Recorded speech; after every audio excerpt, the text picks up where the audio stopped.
అందరి పొలంలోనూ మొలకలొస్తున్నాయి, నా పొలంలో తప్ప అంటూ నువ్వొస్తానంటే నేనొద్దంటానా సినిమాలో సిద్ధార్థ్ ఓ డైలాగ్ చెప్తాడు, గుర్తుంది కదా.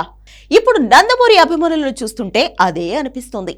అందరి హీరోల వారసులు వస్తున్నారు, ఒక్క బాలకృష్ణ వారసుడు తప్ప. వాళ్ల ఎదురు చూపులకు తెరదించుతూ ఈ మధ్య బాలయ్య వారసుడు మోక్షజ్ఞ మొదటి సినిమా గురించి అధికారిక ప్రకటన వచ్చింది. ప్రశాంత్ వర్మ దర్శకత్వంలో ఈ సినిమా ఉండబోతుందంటూ స్వయంగా బాలకృష్ణ చెప్పాడు. మెథలాజికల్ కథతో ఈ సినిమా ఉండబోతుంది అని ప్రచారం కూడా జరిగింది. కాకపోతే ఇప్పుడు ఈ సినిమా మరోసారి హోల్డ్లో పడినట్లు తెలుస్తోంది.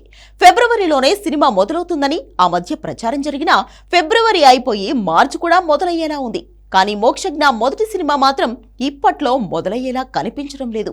పైగా ప్రశాంత్ వర్మ జై హనుమాన్ సినిమాతో బిజీగా ఉన్నాడు. దీని తర్వాత మరో సినిమా కూడా చేయబోతున్నాడు. ప్రభాస్ కోసం స్క్రిప్ట్ రాసే పనిలో బిజీగా ఉన్నాడు ప్రశాంత్. ఇలాంటి టైంలో మోక్షజ్ఞ మొదటి సినిమా గురించి ఆయన ఎలాంటి క్లారిటీ ఇవ్వడం లేదు. కథ విషయంలో బాలయ్య నుంచి ఇంకా గ్రీన్ సిగ్నల్ రాకపోవడంతో ప్రశాంత్ వర్మ మోక్షజ్ఞ సినిమా ప్రస్తుతానికి ఆగిపోయిందని తెలుస్తోంది. మరోవైపు మోక్షజ్ఞ రెండో సినిమా కోసం వెంకీ అట్లూరి కథ రెడీ చేస్తున్నాడు. కాకపోతే ఇది ఇప్పట్లో రాదు. దానికి కారణం వెంకీ నెక్స్ట్ సినిమా సూర్యతో ఉండబోతుంది. సితారా ఎంటర్టైన్మెంట్స్ ఈ సినిమాను నిర్మించబోతుంది.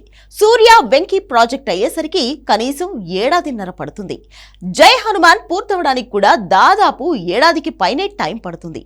ఈ లెక్కన 2025లో కూడా నందమూరి వారసుడు ఆగమనం అనుమానమే. ఇంకోవైపు వారసుడి కోసం ఆదిత్య 999 మ్యాక్స్ కథ చేస్తున్నాడు బాలకృష్ణ. అన్నీ అనుకున్నట్లు జరిగితే వారసుడిని తన దర్శకత్వంలోనే పరిచయం చేయాలని ప్లాన్ చేస్తున్నాడు. చూడాలిక మోక్షజ్ఞ మొదటి సినిమా చేసే భాగ్యం ఎవరికి దక్కుతుందో.